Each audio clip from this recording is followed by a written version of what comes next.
Daily ప్రార్థన చేసుకో, వాక్యం చదువుకో, పాపానికి దూరంగా ఉండు, పరిశుద్ధతలో బతుకు. అద్భుతం కాదు?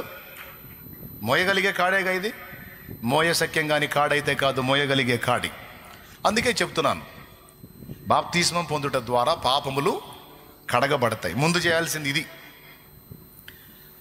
ఇప్పుడు నేను ఆ అమ్మాయి చేత చదివిస్తాను, నేను చదివిస్తాను. ఈ వచనం, బాప్తిస్మం పొందానన్నావు, పొందానన్నా. పొందినప్పుడు నీలోనికి ఎవరు వచ్చారు? క్రీస్తు రక్తములో కడగబడిన నీలోనికి ఎవరు వచ్చారు? పరిశుద్ధాత్ముడు వచ్చాడని ఉంది ఇక్కడ. ఈ ఒక్క చోటే ఉందా? 1 కొరింథీ పత్రిక 3:16లోను 6:19లోను ఏ మాటలో పరిశుద్ధాత్మకు మీరు నివాసమని ఉన్నాయి చూడు. మీరు దేవుని ఆలయమై ఉన్నారనియు దేవుని ఆత్మ మీలో నివసించుచున్నాడనియు మీరు ఎరుగరా? అదుగో, దేవుని ఆత్మ బాప్తిస్మం పొందిన పరిశుద్ధుల్లో నివాసం ఉంటున్నాడు. 2:6-19 మీ దేహము దేవుని వలన మీకు అనుగ్రహింపబడి మీలోనున్న పరిశుద్ధాత్మకు ఆలయమై ఉన్నదని మీరు ఎరుగరా? దేవునికి స్తోత్రం. మనలో పరిశుద్ధాత్మ. 3 చూపించి 4వది యోహాను సువార్త 14:16 తొందరగా చూడండి. నేను తండ్రిని వేడుకొందును, మీ యొద్ద ఎల్లప్పుడూ నుండుటకై ఆయన వేరొక ఆదరణకర్తను అనగా సత్యస్వరూపియగు ఆత్మను మీకు అనుగ్రహించు. పరిశుద్ధాత్మను అనుగ్రహిస్తాడు. లోకము ఆయనను చూడదు, ఆయనను ఎరుగదు గనుక ఆయనను పొందనేరదు. మీరు ఆయనను ఎరుగుదురు, ఆయన మీతో కూడా నివసించును, మీలో ఉండును. అద్దుగో అమ్మాయి, బాప్తిస్మం పొందినప్పుడు పరిశుద్ధాత్మ నీలోనికి వచ్చి నివాసం ఉంటున్నాడని ఇన్ని వచనాలు సాక్ష్యం ఇస్తుంటే, పనికి మాలిందానా దయ్యం ఎట్టొచ్చింది నీలోకి? బాప్తిస్మం పొందిన నీలోకి దయ్యం వస్తే ఈ వచనాలన్నీ ఏమవ్వాలి? అప్పుడు గతుక్కుమంటది, వాట్ ఈస్ దిస్ అని. మరి అంతేగా, వాక్యం ఏం చెబుతుంది? ఇలా ఉంది. ఒకటి. 2వది, చూడు చదువు. మార్కు సువార్త 16:17 నమ్మిన వారి వలన ఈ సూచక క్రియలు కనబడును. నమ్మిన వాళ్ళు అంటే ఎవరో ముందు చెప్పాడు 16లో. నమ్మి బాప్తిస్మం పొందిన వారి వలన ఈ సూచక్రియలు కనబడును. ఏవనగా నా నామమున దయ్యములను వెళ్ళగొట్టుదురు. బాప్తిస్మం పొంది ప్రభువుని నమ్మిన నీ వల్ల దయ్యాలు వెళ్తాయనుందా, నీకు పడతాయనుందా?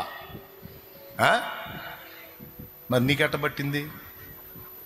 నీకు ఇచ్చిన అధికారం ఏంది? వాటిని వెళ్ళగొట్టే అధికారం. నువ్వు ఆజ్ఞాపిస్తే దయ్యాలు వెళ్తాయని ఉంది. ఈ ఒక్క చోటే ఉందా? మార్కు సువార్త 3:13లోను, మత్తయి సువార్త 10:1లోను, అలాగే లూకా సువార్త 10:14లోను ఇన్ని వచనాల్లో మీరు దయ్యాలు వెళ్ళగొడతారు, వాటి మీద మీకు అధికారం ఇచ్చాను, శత్రు బలం అంతటి మీద మీకు అధికారం ఇచ్చానని ఇన్ని చోట్ల దేవుడు మాట్లాడితే, ఇదేంది రివర్స్లో నీకు పట్టింది ఏంది? జనాలకు పడితే నువ్వు వదిలించాలి కదా, అది కదా అధికారం. నీకు పట్టడం ఏంటి అమ్మా? అసలు ఈ వచనాలు బైబిల్లో ఉన్నాయని నీకు తెలుసా? బాప్తిస్మం పొందావు, కానీ బాప్తిస్మం పొందినప్పుడు పరిశుద్ధాత్మ నీలోనికి వస్తాడని, నువ్వు అధికారం పొందుతావని, నీకు శక్తి కలుగుతుందని, నువ్వు ఆజ్ఞాపించినప్పుడు దురాత్మలు నీకు లోబడతాయని, ఇది నీకు తెలుసా? ఈ వాక్యం నీలో లేదు. నేను చెప్పినప్పుడు ఎనో చర్చికి వచ్చి కూర్చుంటావు, పక్కన బొట్లకి వెళ్ళి ఏమండి ఆమె కట్టిన డ్రెస్కి వెళ్ళి ఒక పక్క వాక్యంలో నేను ఒక పక్క వాక్యంలో కుయ్యో మొర్రను మోచుకుంటే గోల్డ్ రేట్ ఎంత ఉందండి ఇప్పుడు?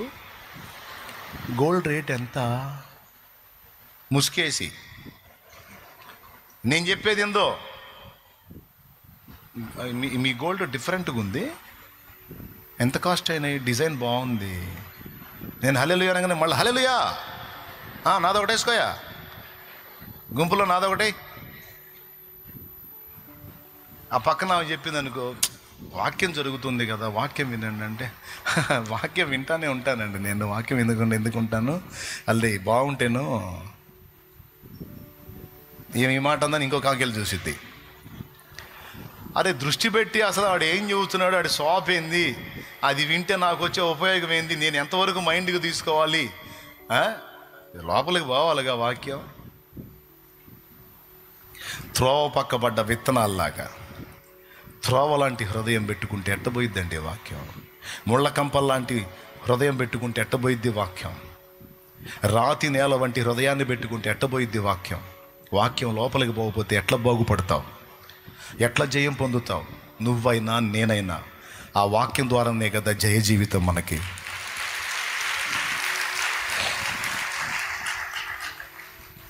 పోనివ్వాలి కదండి దేవుని వాక్యాన్ని లోపలికి. చెత్తతో నింపుకున్నావు హృదయాన్ని, అనవసరపు విషయాలతో నింపుకున్నావు, సినిమా స్టోరీలతో నింపుకున్నావు, సీరియల్ స్టోరీలతో నింపుకున్నావు, పనికి మాలినటువంటి సెల్ ఫోన్ చెత్తతో నింపుకున్నావు. సైతాను కుట్రదే. దేవుని వాక్యంతో, దేవుని వాక్కుతో నింపబడాల్సిన మన హృదయాన్ని ఈరోజు సెల్ ఫోన్ అందుబాటులో తీసుకొచ్చి అందులో అనేక విషయాలు చూపించి ఎక్కడెక్కడి చెత్తంతటితో కూడా మన హృదయాన్ని నింపుకునేటట్టు చేస్తున్నాడు వాడు. అందుకే నిష్ఫలులంగా, ఫలశూన్యులంగా, బలహీనులంగా అయిపోయాం మనం. మళ్ళా చర్చిలో పాట ఎత్తుకుంటే చాలు, పాల వంటిది జుంటి తేనె వంటిది. ఎవరికమ్మా? నీకు సెల్ ఫోన్ అమ్మా అది. దేవుని వాక్యం గురించి పాట ఎత్తుకుంటే చాలు, పాల వంటిది జుంటి తేనె వంటిది, నా జిహ్వకు మహామధురమైనది. పాల వంటిది జుంటి తేనె వంటిది, నా జిహ్వకు మహామధురమైనది. మేలిమి బంగారు కన్న మిన్నయైనది, మేలిమి బంగారు కన్న మిన్నయైనది, రత్నరాసుల కన్న కోరతగినది, రత్నరాసుల కన్న కోరతగినది. ఈ వాక్యమే నన్ను బ్రతికించెను, బాధలలో నెమ్మదినిచ్చెను. ఈ వాక్యమే నన్ను బ్రతికించెను, బాధలలో నెమ్మదినిచ్చెను.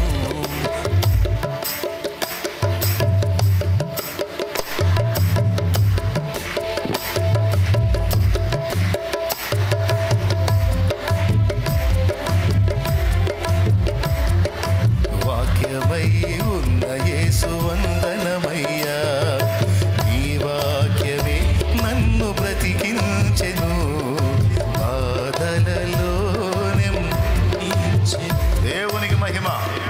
చూడు, పాట అట్ట మొదలు పెట్టడం లేదు, అంత మీరే ముగించేశారు. ఇక దేవునికి స్తోత్రం.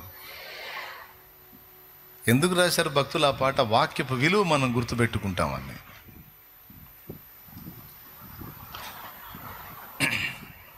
పెద్ద భక్తులు, వెనకటి భక్తులందరూ కూడా వాక్యాన్ని ఎంత ఘనపరిచారో తెలుసా? అది ఎంత ముఖ్యమో తెలుసా? చదవాలి, వినాలి, గై కొనాలి, గుండెల్లో దాచుకోవాలి. నాకు తెలిసిన ఒక ఆయన, దేవుడు కృపను పడ్డ ఒక ఆయన పాట పొందుకున్నాడు దేవుడి దగ్గర. బాగా తెలుసు ఆయన. నీ మాటలు వినబడగానే వెలుగు కలుగు మా కన్నులకు, నీ మాటలు పయనిస్తేనే విలువ కలుగు మా బ్రతుకులకు.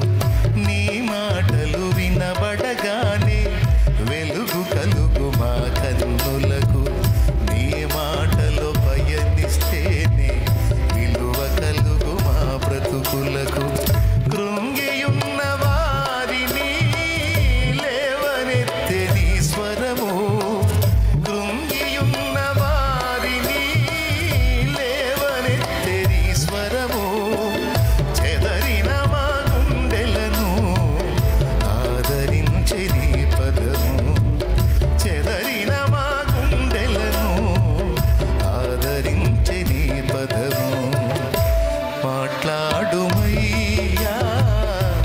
ఓ వాక్య దైవం, వండించుమయ్యా. హల్లెలూయా. మరి నాకు తెలిసిన ఆయన పాడాడు. మీకు తెలుసా ఆయన? తెలుసా మీకు? ఎవరు?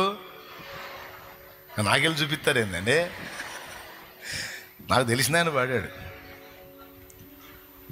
జీవమా నీవిక లేవవే యేసుని సేవను చేయగా లేవే, జీవమునుందగా లేవే. ఆ పాటలో సత్యవేదపు సారము నెల్లను, సత్యవేదపు సారము నెల్లను నిత్యము రుచియిన్. ఏ కొట్రా? ఓకే. సత్యవేదపు సారము నెల్లను, సత్యవేదపు సారము నెల్లను నిత్యము రుచియింపవే జీవా, నిరతము ప్రార్థింపవే జీవా, నిత్యము రుచియింపవే జీవా, నిరతము ప్రార్థింపవే జీవా. జీవమనీవిక లేవవే యేసుని సేవను చేయగా లేవే, జీవమునొందగా లేవే. ఏం పాట అండి, ఎంత గంభీరంగా చెప్పి. సత్యవేదపు సారము నెల్లను నిత్యము రోజు రుచి చూడవే జీవా. చెత్త ఎందుకే నీకు? చెత్త నాశనం చేసిద్దే, లోకం నాశనం చేసిద్దే, అది వద్దే. వాక్కుతో నింపబడవే, నువ్వు దీవించబడతావు, నువ్వు ఆరోగ్యంగా ఉంటావు, జీవం పొందుతావు, అభిషేకం పొందుతావు, ఆత్మను పొందుతావు, దయ్యాలను వెళ్ళగొడతావు, 10 మందికి ప్రయోజనకరం అవుతావు, నువ్వు చేసే కార్యాలు సఫలమవుతాయి, నీ సర్వ శరీరం ఆరోగ్యంతో ఉంటుంది, నీవు ఆశీర్వాదకరంగా ఉంటావు, రక్షింపబడతావు, బాగుపడతావు, దీవించబడతావు. కానీ మన బుద్ధి తెలుసా మీకు? వాక్యంకి వెళ్ళిపోదు.